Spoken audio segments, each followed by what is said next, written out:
You're sweaty. Hello, welcome to Kiki's Chat Show. Tonight is going to be an interesting night. As you know, on Kiki's Chat Show, this is a show for women, by women, to women, for women, calling women, hair healing women. It's all women, women, women. Of course, men can come along, and they can come along and they can listen, they can contribute, they can do everything. However, this show is purely for my ladies. Now, ladies, today is the 7th of October, the year of our Lord 2020. Every time I say 2020, I say it with trepidation because things are happening. And as they say in one of my languages, is nipping yano. Nipping yano to the strength where you have to have faith to carry on. And that's what we're doing. Now, the thought for the week today is life rarely plays by the rules. So before you say, what did I do to deserve this misfortune? Think about all the times when you found happiness when you had done nothing to deserve it. Good things happen when you're not watching. You enjoy, you laugh. Bad things happen and you're aware. If you trust, that too shall pass. So that's the thought for the week for today. Now, my guest today is someone who I didn't know, but by the time I got to know her, I was thinking, whoa, because she's done so much. She's one of the women that we love to hear from. She is Akua Djanie Manfo. People know her as Akua BLACKOFEE. Is that how you pronounce it? Black coffee, like the drink, black coffee. Akua BLACKOFEE. And she's an award-winning writer specializing in African development and cultural issues. She was raised in the UK. She returned to Ghana at the age of 25. And what started as her personal observation of life in her motherland soon turned into an award-winning column called Reflections of an Ordinary African Woman. I have to say, I do not see anything ordinary in this lady, but we shall find out. She's written in a number of Pan-African magazines, New African, 15 years. And Akua has uniquely and in a clear and concise yet simple manner addressed socio-political matters affecting Ghana and Africa as a whole. She holds an MA in Development Communication and a BA Hons in Social Science. So she's not easy. She's not just a pretty face. She is very smart. She is very eloquent. She has been a broadcaster before. She's done all sorts of things. But today, we want to talk about her book. We also want to talk about her life, the way that she views things, and kind of ponder on it. I urge you all to listen carefully to our chat today, because by the time we finish chatting, you will want to buy her book. I read it. I have read it in its raw sense, and I was terrified in some bits. I agreed with some bits. I laughed at some bits. I even almost cried at some bits. So this is a book that is good. It's good for our senses, especially for people in the diaspora who want to go and live in Africa without planning. You need to plan. Welcome to my show. Thank you. Thank you very much. Thanks for having me on your show. But I feel like saying welcome to my home. Well, thank you for inviting us into your beautiful home. The little bit of what we see. Yes. I hope the light is bright enough because I know I'm very dark skinned, so I hope you can see me with this light. The light is not so bright, and if you have ways of brightening it, that's fine. But if you can't do that, that's also fine. It's okay, you know. I have a side light over there. What do you want to do? Okay, I'll just have to quickly see if I can. If that'll make a difference. How's that? Yeah, come and sit down, and we'll determine whether it's good or not. But I think the light is better. Why? Much better, right? Far better. I like the way you're relaxing. It's so nice. Yeah, you have to relax. After all, what? After all, what? Man for relax. After all, what? Okay. After all, now, what? the cover of your book, before we are just diving in straight away. The cover the cover of your book is got this woman thinking deeply. Why did you choose that? Because the title, Reflections. So I wanted the cover to really express what's inside the book. And it's somebody sitting down there in pensive thought. And by the expression of their face, you can see that it's deep thought and it's even saddening thoughts. It's not happy thoughts the person is having. It's not happy thoughts. No, it's not happy thoughts. It's painful thoughts almost. Like, wow, is this what's happening in Ghana? How painful. Ghana should be better than this. Before we get into the book, now that we've dealt with the cover, do you want to tell us a little bit about yourself? Because one of the things that we like on my show is the fact that women are writing now, they're expressing themselves. But we want to know what makes, how did you start? What happened? Maybe you can start from your childhood or whatever it is that triggered you to write this book, to start writing in the first instance. I've always written. I can't say when I started writing. When I was a child, for as long as I can remember, I've always had pen, paper, books. So I'm either reading or writing, always. It's something I did. And then my mom died when I was 10. And we came to live in England with my dad and his woman. And we went to boarding school. Boarding school was absolutely amazing. I was really happy there. But when we were at home with my dad and that woman, I wasn't very happy. So I used to write a lot as well. Either write or watch TV, listen to radio. So writing for me was like therapy, but it was also a pleasure. It was also a joy, something I just love doing. I see. Wow. That woman. We won't even go there. But okay.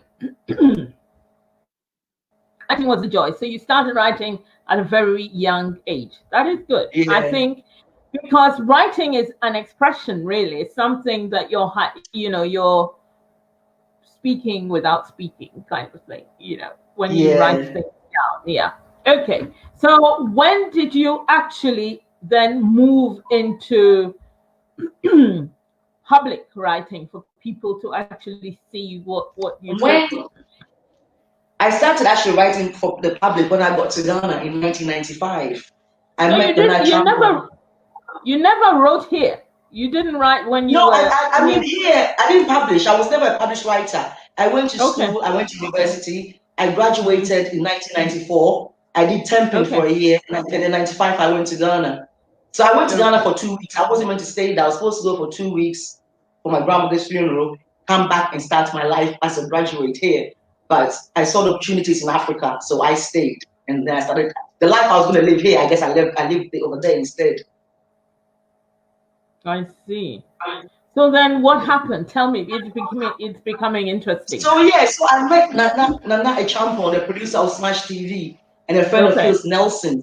So I'm a writer. I love to write. I write all the time. So Nelson introduced me to Chronicle, and I started writing for the Chronicle. But then the editor called me one day and said, hey, the police are looking for the controversial writer. They said, the person is wanted to do controversial. You have to stop writing for your own safety. This was in 95. So I stopped writing.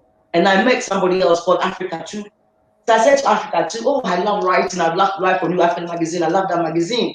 So he introduced me to Bafo and Kuma, the editor. And Bafo said, when you're in London, let's meet up. But in the meantime, send me a sample of your work. So I sent him a sample of my writing, and he loved it so much. He offered me a column in the New African Magazine. So of course, I was like, yes, I'm going to grab it. So I grabbed that, and for 5 years, I was a columnist for New African Magazine. Every month without fail, I delivered for 5 years. That was So between. what were you writing though? What were you writing? My book is a collection of some of my things. So I used to write social, political, and cultural pieces. Anything that I see, I write. Anything. So I wrote about the Black woman and the beauty myth. I write about the fact that Kwame Nkrumah's birthday is a holiday in Ghana. I write about the effects of globalization on Africans. I write about everything that I see. I don't have one particular theme or topic. Okay, anything and everything, purely observations. Okay. Yeah. So you had moved on from the Chronicle to the New African, and then what happened? Yeah, and that was the writing. I was writing for New African magazine, and that was my writing side. Oh, I see. Okay. So in that time, while you were writing and all of that, how did you then enter into whilst I was writing, I'm a London girl. I'm a hustler. And although I'm a dagaba, because of my dad's woman, my dad and I kind of fell this way. And so I rebelled. So at 17, I got my first job. I used to sneak out of boarding school to go and work. And my dad would be so angry. How can you go and work? People said, the man for look after his children. The man's daughter can't work. So the more he said don't work, the more I worked.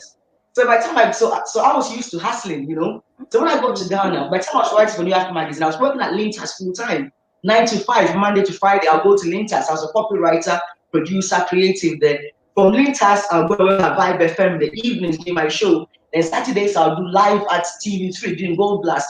Then I was also managing VIP. I was organizing shows in Tema and being a single mother. I was doing all at the same time. Because that's a London life, isn't it? You do all. You had a son by then, or a daughter? I had a son in 96. Okay. Yeah. So all the time I was doing Gold Blast, all the time I was doing TV events, all that. I was a single mother, university graduate. But people saw me like some silly little girl who didn't know what she was about. But I was a university graduate, I was a single mother. I had a full-time job at Lintas and part-time jobs at TV3 and Vibe FM and managing VIP and doing events in Tema. Wow. You've done everything. You've done. Not yet. What were you?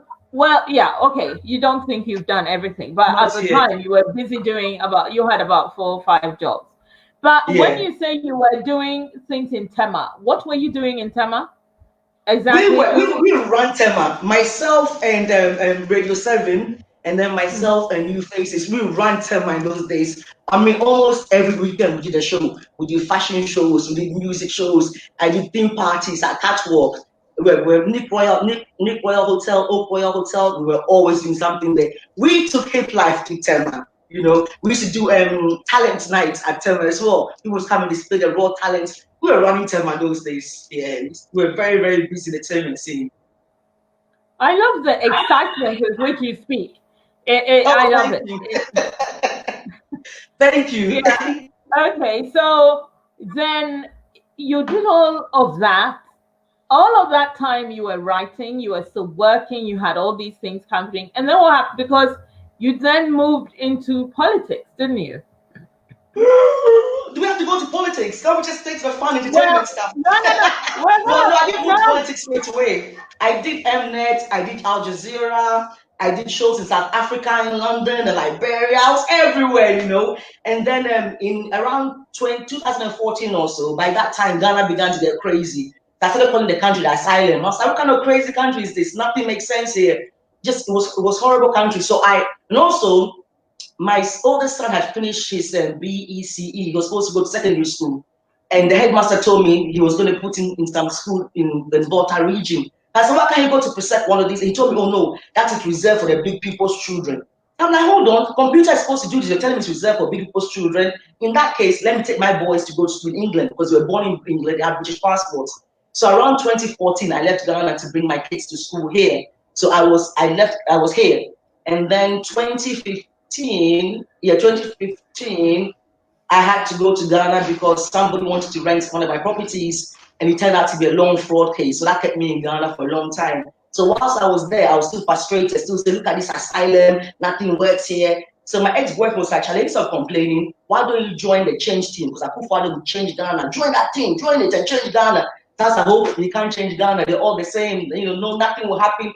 But you can't tell him, no, Akua is different. Join the team. Stop complaining. You hate the country. Make a difference. And so based on that, I joined the change tickets. That's what happened. Wow. So you joined the team to make a difference. Yeah. Did you make the difference? Did the difference Unfortunately, I wasn't permitted to make the difference because what happened was I was appointed as a deputy in tourism, and I was excited, thinking, wow, we're going to change tourism. I mean, people were excited. BLACKOFEE in tourism, there will be changes. I was trained by Jake Obechilante. Jake was my boss at Lintas. He was also my dad. I mean, Jake, if you know Jake, Jake was brilliant. And so the fact that I was, coming from Lintas also into tourism, people were excited. People also know that BLACKOFEE is the ideas woman. So I was getting phone calls, Charlie Coffee, you and tourism, there'll be changes. So people were excited, and I was excited. So I went to work, and then nothing. I just sat in the office, sat in the office, sat in the office, sat in the office. And that doesn't make sense. They have meetings without me. I hear about things on social media. I mean, can you imagine Panifest? A whole Panifest was launched, and I heard about it from Nii Kwate, the filmmaker. Nii called me, Coffee, you didn't take post. I'm like, no, I did office. But why? All your team are here. We're launching Panifest. Even your ministers in the bonfire for us to see. I'm like, sir, yeah, I don't know. Now, if you know BLACKOFEE, you know that I should be at least involved in Panifest. Since '95, when I came to Ghana, I've been part of Manifest Emancipation. Rabbi Cohen will tell you, Dr. Bennett will tell you, African Americans will tell you, I've been really into that Manifest Emancipation thing. So if I've been appointed, it's at least I should know something about even the launch. So I realized that I was wasting my time and I wanted to resign. My ex-wife was like, Charlie, you can't resign now. If you resign, they say, there goes BLACKOFEE, resigning. So I had to just fight it like that. So I went to do my master's because I was sitting in the office doing nothing. I could be bored. And I like reading, I like learning. So I used the time to do my master's. I tell myself, okay, if I finish my master's and still no work, then I have no choice but to leave because, my team were never in the country. 3 weeks, they're gone. 2 weeks, they're gone. 3 weeks, they're gone. There's nobody. I'll send emails, no reply. I'll complain. I'll complain to that chief director. I'll complain to somebody at Flagstaff House. I'll do this. So it just doesn't make sense. I can't just come and sit in the office and be on Facebook and do my master's. I need to make a difference or go. So I had to leave. So I wasn't given opportunity to make a difference, no. Oh, that's sad.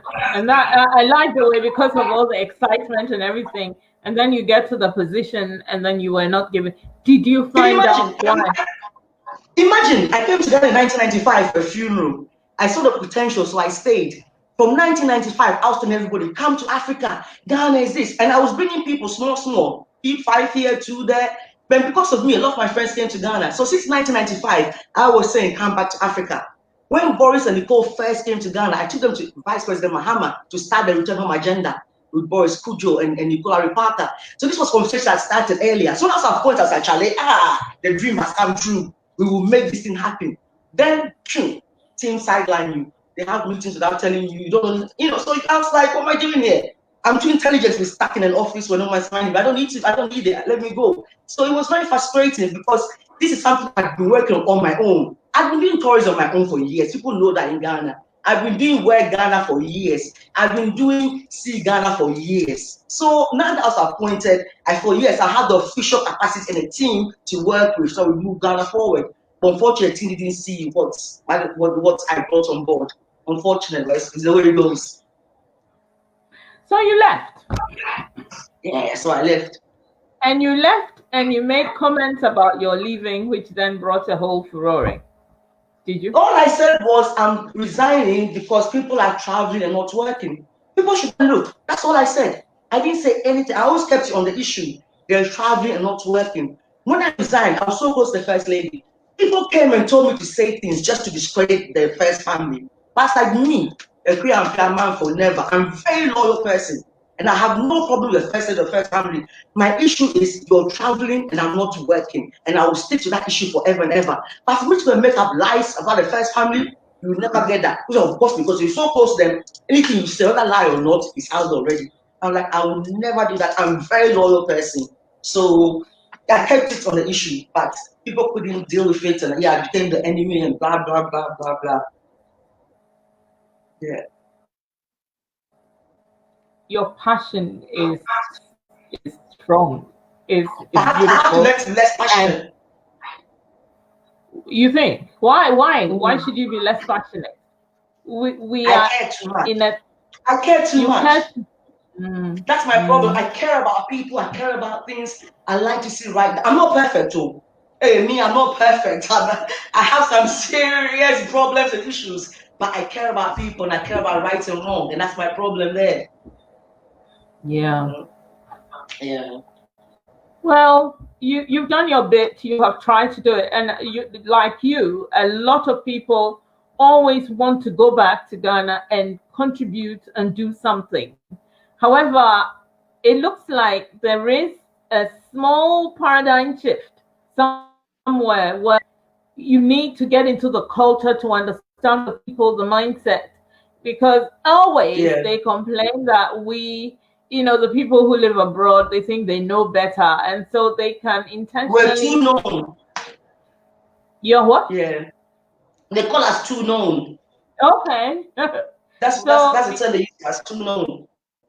I see. So that then makes us, or whoever is keen, you lose your mojo, sort of thing, and you become, they just when you're sidelined, basically, you lose the whole plot, and I mean, for me, the fact of the matter is, I went to Ghana in 1995, and I chose to be there. And that's for the potential. And I started this See Ghana, Come Ghana 25 years ago. So the fact that I've been pushed out of somewhere without my own wanting to be, doesn't make sense.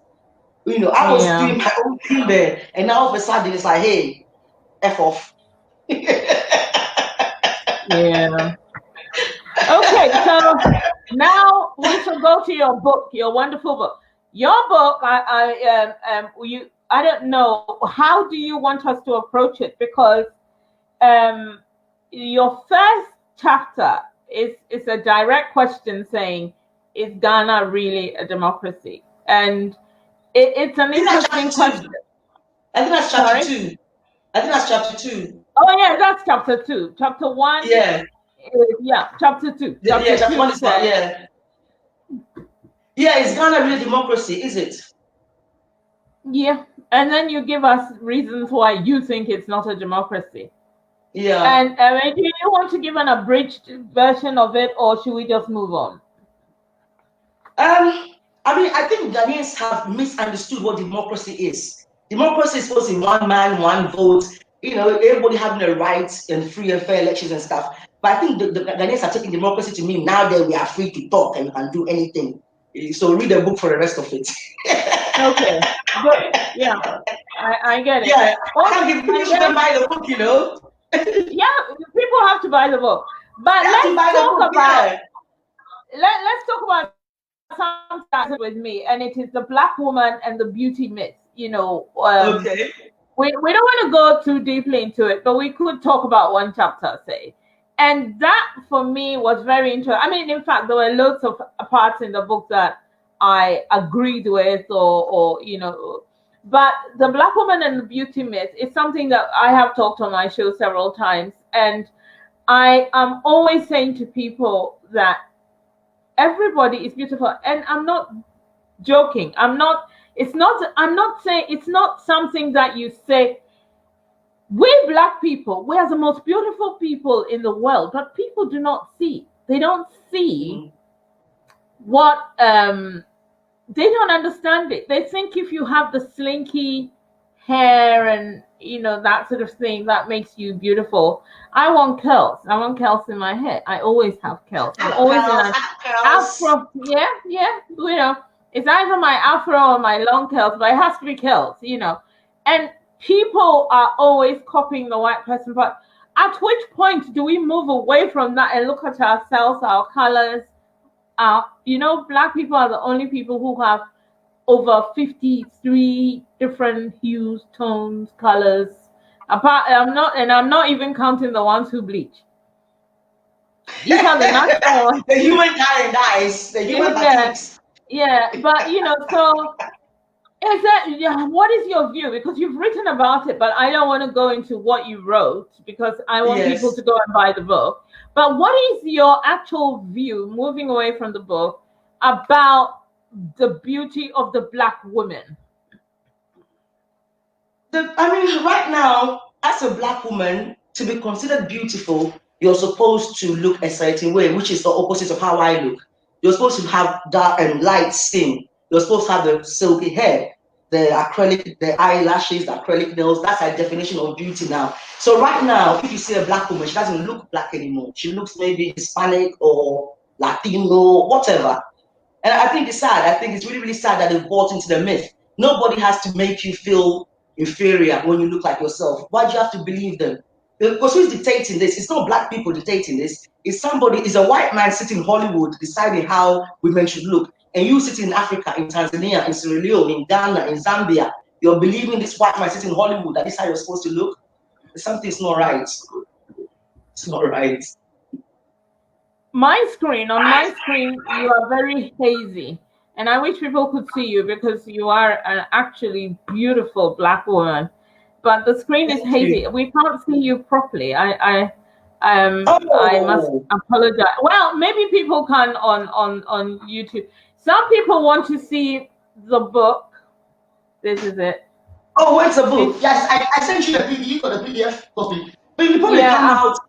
How will it come out? Is this proper showing on mirror screen or whatever it's called? Yeah, it's on mirror screen, but it's a bit so hazy. But how do I on mirror screen it? You can't do that. You can't do it because you're already set. But yeah, or on mine, I have the PDF, but I've got the cover here. I don't know if people can see it. Can people see the cover of the Thinking Woman? I don't know, but I think it is. You must look on Amazon. The book is on Amazon. You really need to see it to buy it. We will talk about a few more chapters anyway, but it is important that which is your favorite chapter?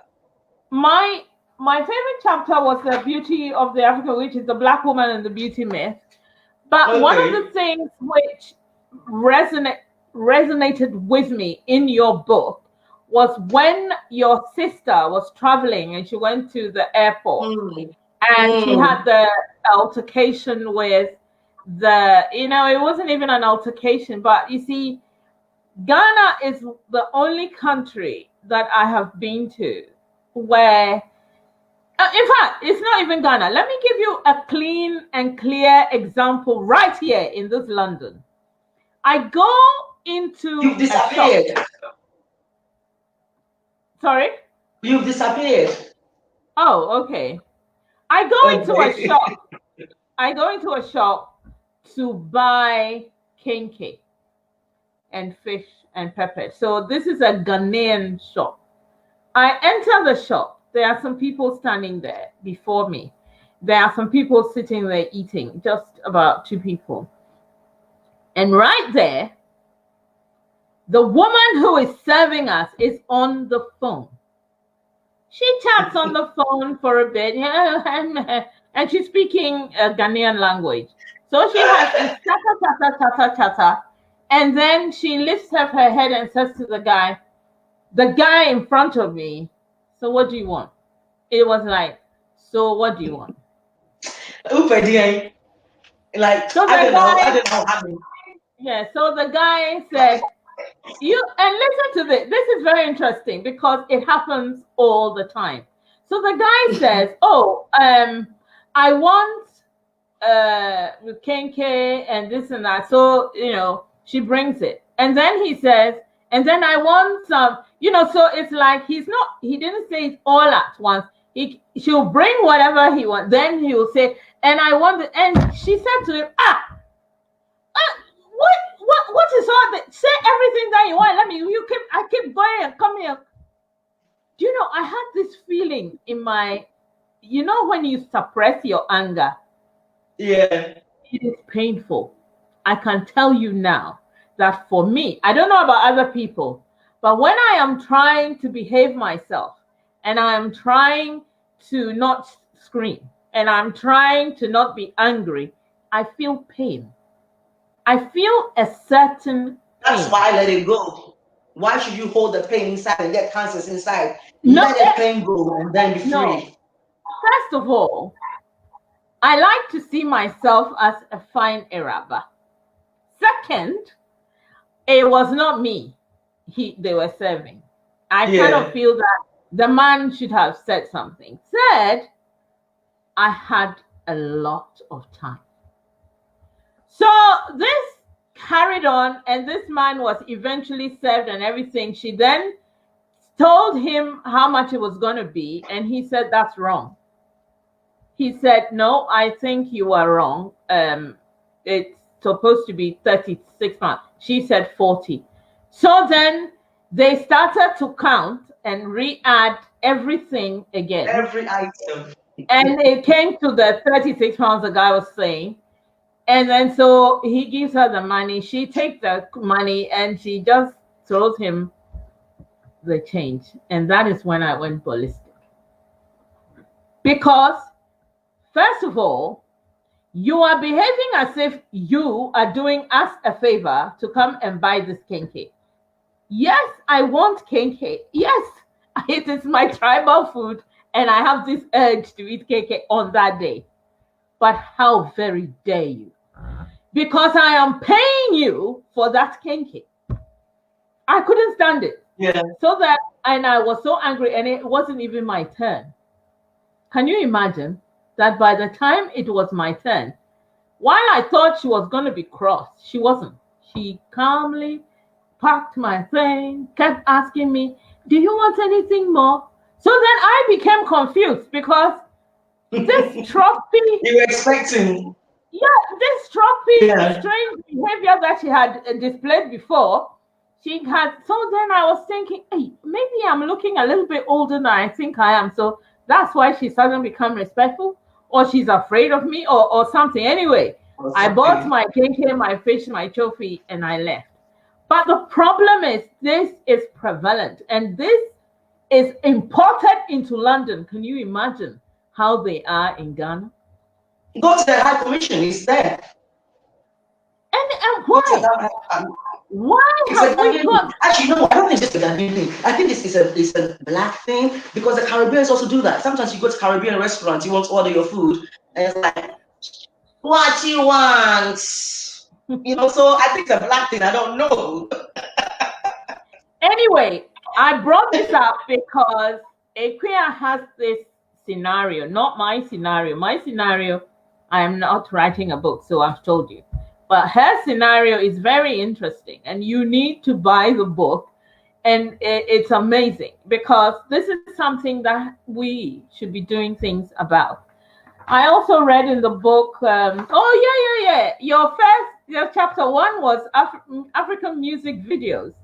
Yeah. But no, I want them to buy it and read it. That is very... The thing is, I think what I like about this book is the fact that every article, like it says, first published, it tells me it was first published. So you look at the things I wrote in 2000 and whatever, and you look at Ghana now, it's like, oh, she said it, So for me, people who didn't understand what I was saying, when they read this book, they're like, maybe had we listened, like maybe the loss of culture. In 95, when I came and I was saying all these things, let's love ourselves, people didn't understand me. And now, do we really have much of our culture going? And something like give me water, not a holiday. I talked about the fact that we don't need, is Africa really liberated? That we need less holidays and more action. I don't know about that. And then you look at Tanzania, right? The president of Tanzania, he stopped holidays for Independence Days, but some countries are still doing it. So I look at my book, I said, well, I said this years ago, that why are we doing this Independence Day? Tanzania is not doing those things, So it's really interesting. It's really interesting when I go back and I see, wow, I said it, kind of thing.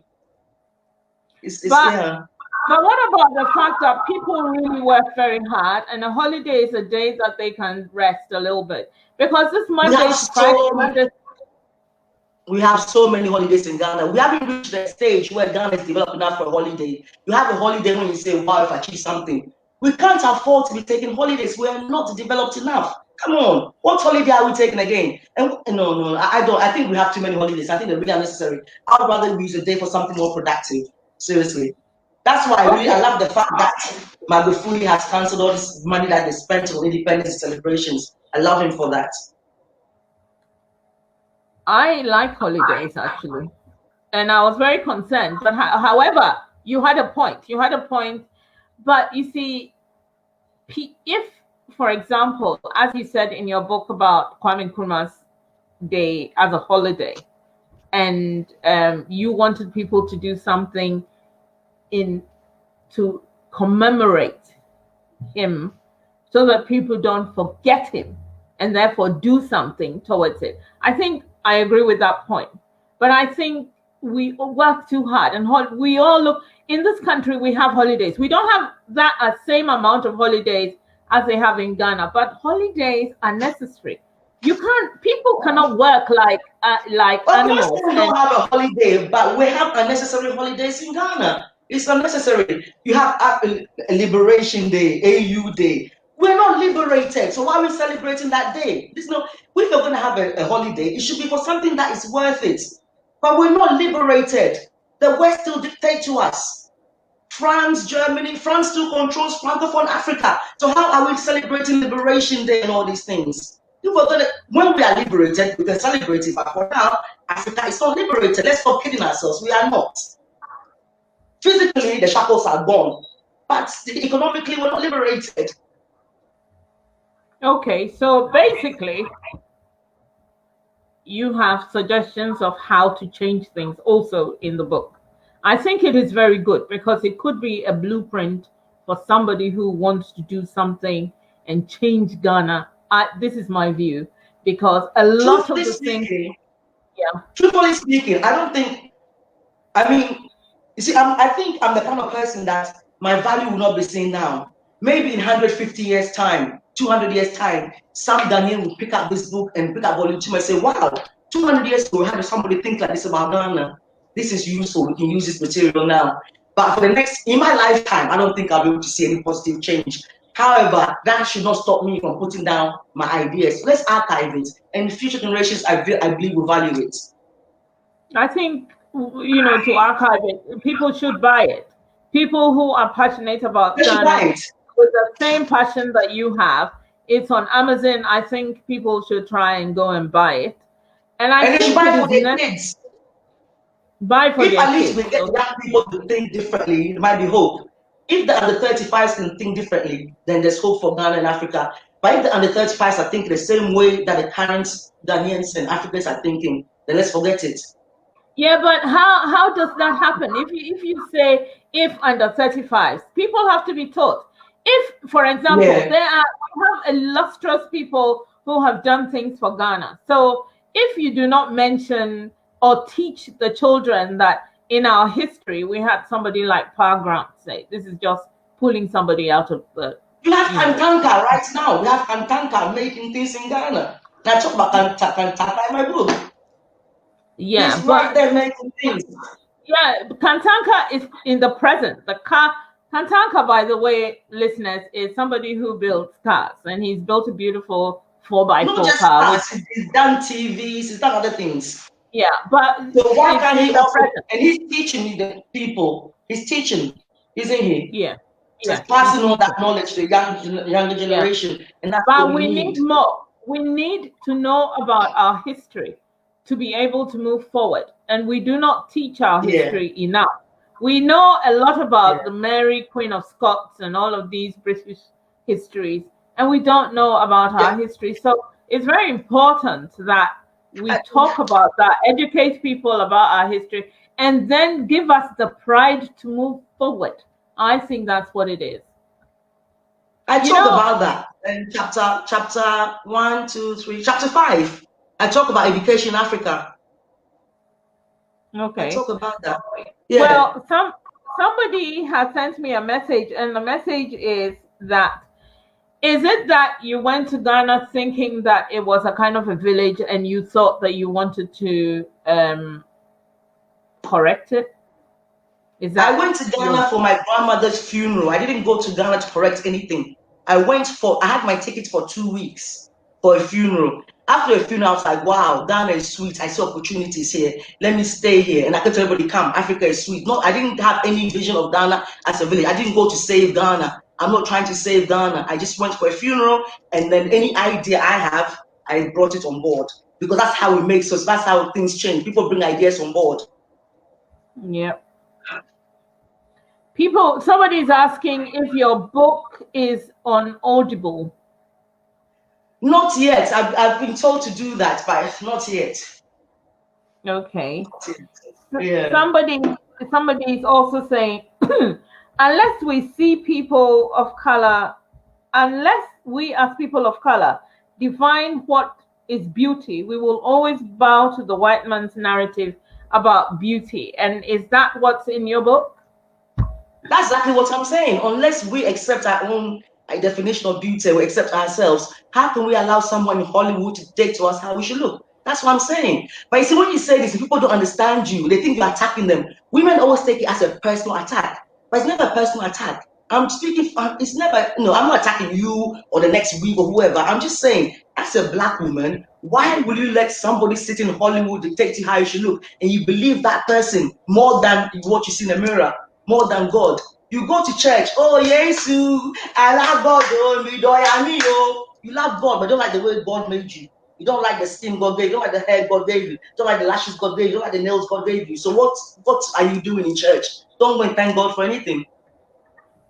Somebody is saying that so far I am hearing and seeing nothing that no one else has said before. What would you say to that? That's fine. There's nothing new under the sun. There's nothing new under the sun. So he should come and say something new, and let's see, or he or she should come and say something new under the sun. Yeah. Okay, yeah. That's a good answer. Yeah.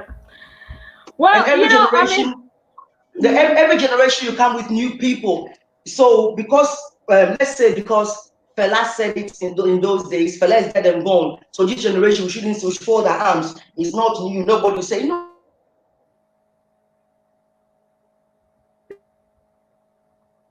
You can't say because it's not to end slavery, I won't fight for slavery today because the Jordan Jew did it thousands of years ago. That's nothing under the sun. Every generation, somebody repeats the old message.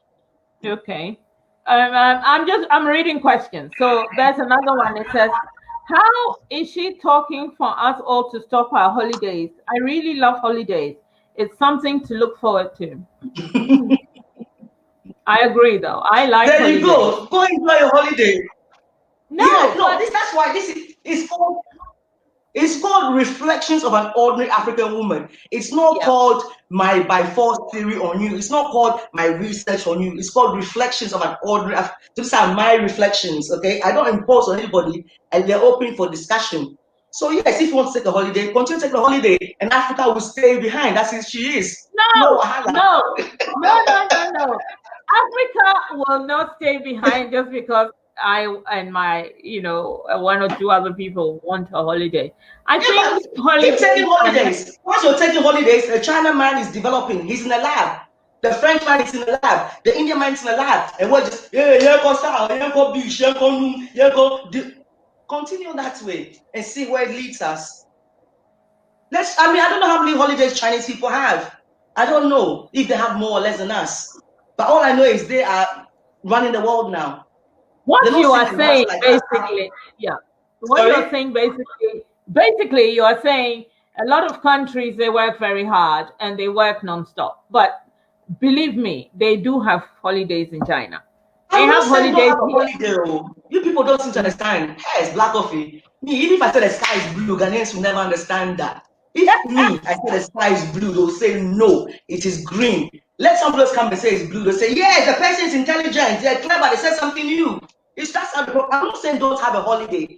I said give me a holiday, not give me water, not a holiday. So let's work, let's get somewhere, and then when we deserve, we'll have a holiday. And in this particular instance, was Kwame Nkrumah's birthday. So I said for Kwame Nkrumah's birthday, a holiday is not the best way to celebrate Kwame Nkrumah. But Ghanaians never hear what BLACKOFEE is breaking up a little bit. Don't worry. No. Don't worry about it, because you see, in life. No, I'm not worried about it. It's interesting. You know something? When Ghanaians, when Ghana 50, I spoke out against champagne instead of doing the maternity ward. So I was like, oh, we should demonstrate against this. Why should they buy champagne when women are dying from childbirth? BLACKOFEE is crazy. Years later, Yvonne Nelson came to say, let's demonstrate against Rousseau. Yvonne Nelson's Santua, she's brilliant. She's leading Ghanaians. You see the difference? When I say it, I'm crazy. Stupidity doesn't make sense. Somebody will come and say the same thing, maybe 20 years after me, 2, 3, 4, 5, 6 years after me, they are held in Ghana. Is it, I mean, okay, Yvonne Nelson is an actress, and I don't want to spend time on this at all, but let us say that Yvonne Nelson is an actress, and therefore she has a bigger audience, and that could be the reason why people would hear more about what she says and listen to her. It's and not about more people hearing it, it's how they receive it. That's just an example. Like I can give lots of examples. There's so many things I have said that Ghanaians will. Some of those come and say it years later and they are hailed. That was just one example that came to my head. There are many more. There's so many things that people even are saying now or doing now that I was doing years ago, but they didn't understand it. So it's a problem. Yeah. I get you. I understand exactly what you're saying, because in Ghana and in different countries of Africa, I think there is this problem where they will not listen to somebody who is genuinely concerned, and yet they will listen to somebody who's just making a flippant comment, and then that becomes what it is. Anyway, it's all good. At some point, maybe also, I don't know, maybe you should write a white paper about, in this country there's a white paper, a pink paper, before it becomes a document. So maybe a white paper should be written about it. I don't know. But there is a chapter in your book which talks about saving the African again. I mean, do you want to talk a little bit? Because that also was interesting. I remember in those days when we had Bob Geldof and all of these people trying to save Africa, flies in children's eyes, ears, all over the place in Africa. The whole picture of Africa from that time has not changed to a lot of people in Europe, in the Western world. How do we change it? What is the narrative now? How do we deal with this situation? Well, I mean, we need our own African BBC or our own African CNN for a start. We don't have a Pan-African international network. So most of the stories that comes from Africa is written by the West for Africa. We're not telling our own stories. We need that for a start. But then again, we have our own media houses who should be telling our stories. I think stations like City FM are telling positive stories, are they not? I think City FM don't know. I think some stations like City FM are telling our positive stories. It's up to us to rewrite. It's up to us to retell our narratives. It really is. And don't believe the hype. But you work for radio, TV, and all of that. What were you? And the question is, were you also projecting the positiveness of Africa at the time? How you doing?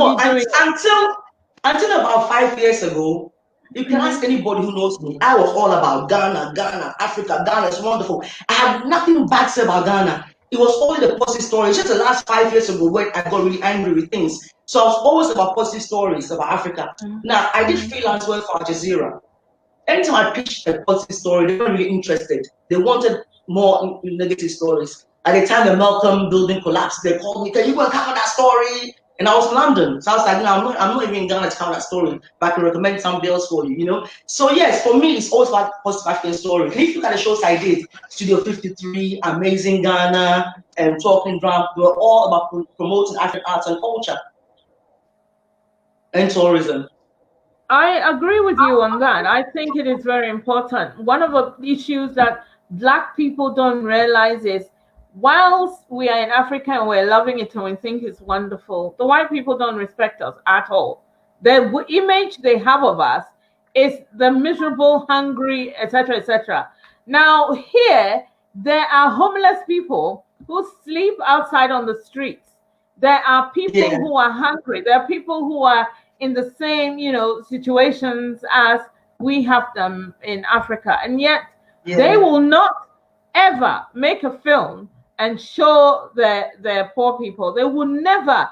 But if you talk about Africa, out comes the village, the children, the starving kids, the war, the war, And half of the wars are their fault, really. So we need to do something, and it's up to you. You are the people, or you who's been in media, who's been all over the place, who has been a journalist, etc. It's your job, though. It is you who has to do something to educate. Yeah. First of all, we have to educate. I play my part. I think I play my part. I think I play my part because for many years I was promoting only the positive from Ghana and Africa. For many years, that's all I was about. And when you see me, I look like a positive African person. You know, I'm not trying to look like a European. So at least if a white person sees me, I'm like, okay, this is me, Africa. I'm not changing to please you. I think I play my part. I really do. Okay. You play your part, it is true, and you have written your views in a book, and I think all of us, we need to read the book. I've read it and I've educated myself on several points. I have recognized things that I have complained about. I have also recognized things that we could repair. I have recognized things that we could learn from, and all of that. So again, do you want to talk about where people are going to get the book, or if they should get it through you, or do you want to talk a little bit about? For now, only Amazon and Lulu. That's the only places you can get it now. And volume 2 will be out soon. Now, volume 2, because this one is a combination of things written in the New African magazine between, I think, 95 and 2014 or so. And volume 2 is new material that I wrote in 2015, 2016. And in volume 2, I've got some of my ideas for tourism in there, you know. So that's the one I'm excited about. I share some of the vision I have. Yeah, is it a vision? Is it some ideas are in there? Okay. Yeah. In our discussions, I discovered that we have one thing in common. Yes. We are from the same tribe. Yes. A bit of you is from my tribe. And that's really exciting because I embrace all Krobo chicks. I am the ultimate Krobo chick. And I'm the ultimate. I've done my depot. Have you done your depot? If you haven't done depot, you're not a Krobo. I've done depot. If you know what I have done, you know, I am the ultimate Krobo chick. So I think I'm the ultimate. I don't play my beats. As for Krobos, you don't play my beats at all. Yeah. And also, I need to ask you this question though, which is, what would you tell your 20-year-old self? What would you tell your 20? If you're 20, 21. Yeah, I'll tell my 20-year-old self that this world, this planet, this earth is not for the honest. So know how to handle yourself. Don't be honest. That's one. I'm the kind of person, if it's A, I'll say it. I don't know how to lie and pretend. But this planet, I don't know about other planets, but this planet is not for the honest. I don't know, this planet, you cannot. To be respected on this planet, you can't be honest. You have to fake it. You have to pretend. You know, okay, let me tell you, Ghana. I went to boarding school in this country, right? So I was raised doing horse riding, skiing, you know, the public school, private education life. I've done it all. I played rugby, lacrosse, and I did elocution lessons. So I spoke very well and all that. And all my friends were the same kind of background, social status. We all had pools and mates. And so when I went to Ghana, and then when I went to university, I met other people who were not rich, who didn't do horse riding and rugby and travel. And so I was like, wow, there are poor people in this world. Now, I could have taken that too. I could have been like, ew, you're not one of us, and been a snob, or just being myself, being as I tell myself. I open up to everybody. So through university, I realized that, wow, there are poor people in this world. There are people who suffer in this world. And I didn't discriminate. I had also friends. So by the time I got back to Ghana, I wasn't that about boarding school girl, you see. But that's what Ghanaians should have liked. If I'd gone to Ghana as, I'm a university graduate, I'm an Amafo's daughter, I don't talk to these people, Ghana would have taken me differently. Because Ghanaians like the fake real, they don't appreciate the real things. You see me, I wear chalewote and some tie and die, and I'm cool. Ghanaians don't respect that. If I come faking it and let them know I'm a university graduate and I come my 4x4 car and yes, but they see you walking around, they say Ghanaians don't respect that. So I'll tell my 20-year-old self, don't be real, fake it, because this world don't appreciate it. Even if you have real hair, you're not beautiful. If you have real nails, you're not nice. There's not, this world doesn't like anything real. In Ghana, if you have a real foreign accent, they hate you. If you have a fake foreign accent, they laud you. They don't like, this one is not for the real people. That's what I tell my 20-year-old self, fake it. But okay, now in the what you just said, you have said in Ghana, but you are saying in the world. Now, Ghana is not the world. Ghana is a wider world. I think the world generally, I mean, right now, how the world has become fake is, look at social media. A lot of people are living these lives. Is that really their lives? We don't know. You know, it's like, it seems the fake thing is what people like in this world, generally.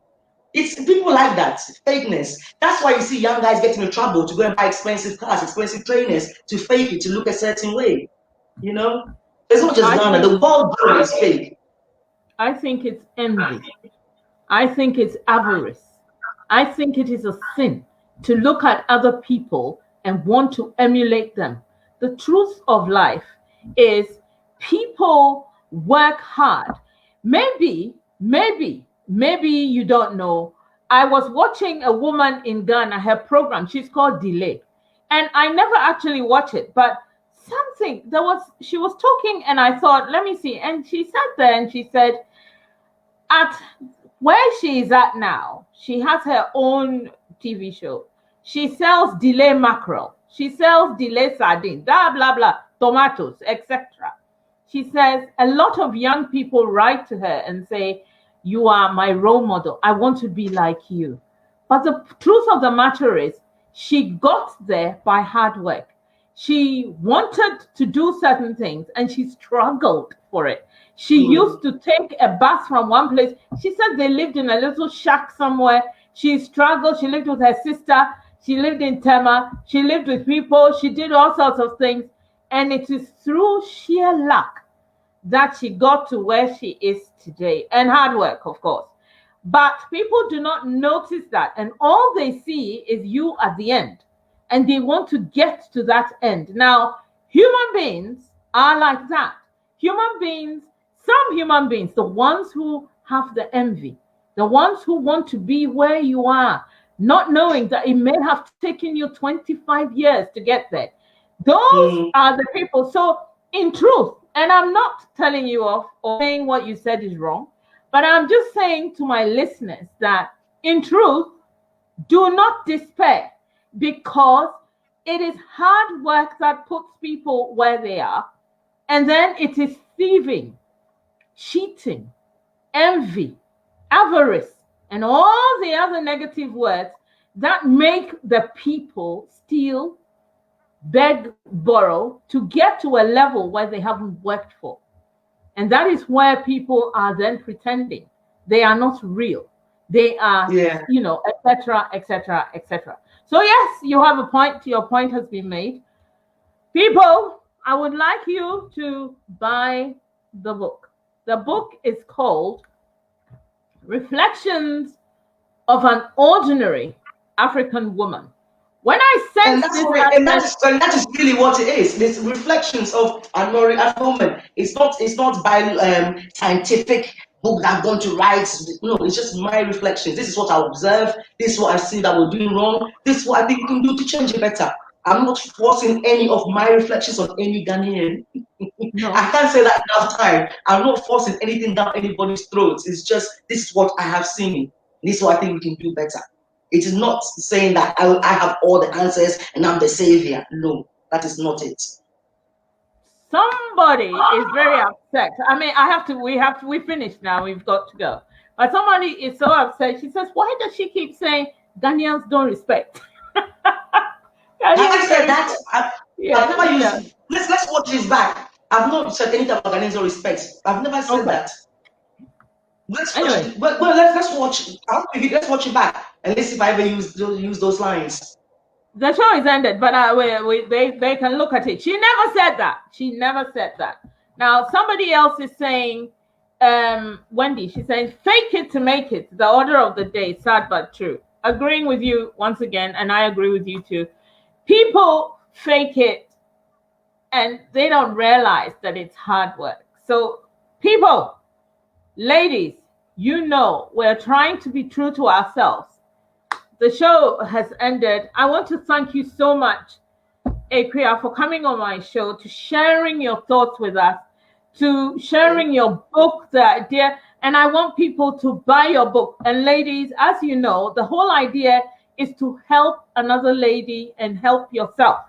So you buy the book, it's a win-win situation. You learn something from it and you help Akua as well, because you can't just write a book and put it down. Other people have to read it. Some people, because I wrote this book, they'll never buy it. Why? Why do you say that? Oh no, it's a fact. I know. I've been in Ghana long enough to know how Ghanaians are and how they see me. Some people buy it because it's me. Some people because it's BLACKOFEE. You will never. Somebody told me, they put this on a WhatsApp platform that they're on. People like BLACKOFEE. They do but say it had been somebody else who had written it. Hey, this person has written a book. Oh, let's go and buy it.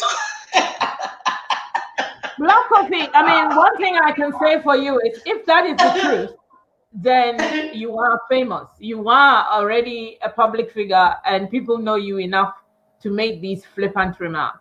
Pay no attention, because when my sister, I think I would pay attention. Maybe I would have killed myself by now, because if you're going to listen to people who hate you, no. I don't pay them attention. I listen to the loud. I listen to this. I listen to what's inside me. So no. I can't pay. I don't pay those attention. It's funny. When you're younger, maybe it can hurt you, but nah. Okay. The show has ended now. And so, bye-bye, my people. Stay well. Be well. I love you all, because you stay with me. You suffer with me. Bye. Thank you. Au revoir. Bye.